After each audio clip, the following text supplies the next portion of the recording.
Hi hello வணக்கம். நீங்கள் பார்த்துக்கிட்டு நம்ம காளியம்மன் குக்கிங் சமையல். இன்றைக்கி நம்ம சமையல் என்ன பார்க்க போகிறோம்னா கருவாடு தொக்கு. கருவாடு தொக்கு எதில் வச்சு சாப்பிட்டோம்னா பழையுது சிறுசாதத்தில் போட்டு பிசைஞ்சே சாப்பிடலாம். அதுக்கு தேவையான இன்க்ரீடியன்ஸ் என்னென்னு பார்த்தீங்கன்னா, ஃபஸ்ட்டு கடாய் வச்சுக்கணும்.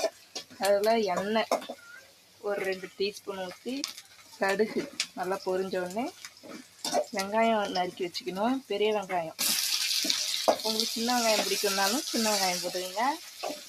நான் டேஸ்ட்டுக்கு 2 பூண்டு பல்லு தட்டி போட்டிருக்கேன். நல்லா சுண்டி வந்த உடனே தக்காளி, ஒரே ஒரு தக்காளி மட்டும் பெரிய தக்காளி கட் பண்ணி பொடிசாக நறுக்கி போட்டிருக்கேன்.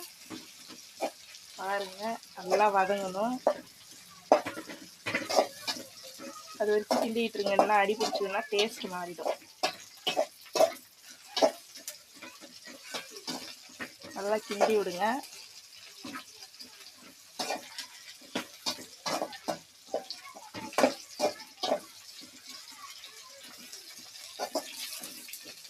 நல்லா இந்த கண்டென்ட்டுக்கு நல்லா சுண்டி வரணும். தக்காளி இன்னும் லைட்டாக வதங்கட்டும்.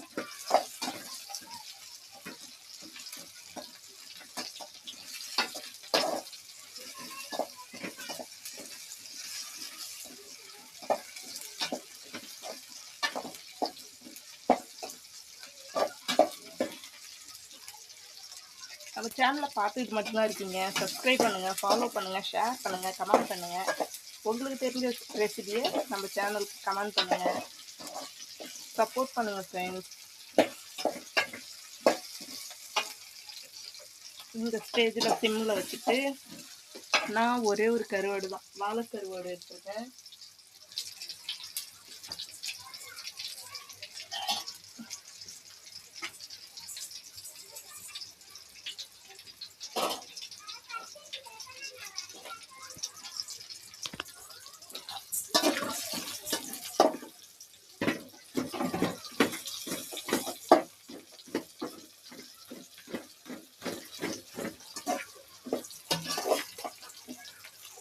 பாருங்க, வாழை கருவாடு தான் எடுத்துருக்கேன். நல்லா பாருங்கள்.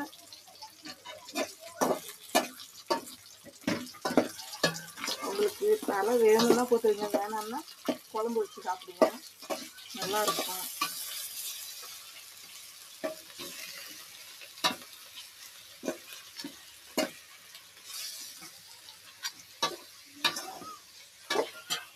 உப்பு போடாதீங்க, கருவேப்பிலையே உப்பு இருக்கிறதுனால சேர்க்கக்கூடாது. உப்பு சேர்த்திங்கன்னா நல்லா இருக்காது, உப்பு கைக்க ஆரம்பிச்சிடும். Thank you friends. மிளகாத்தூள் ஆட் பண்ணி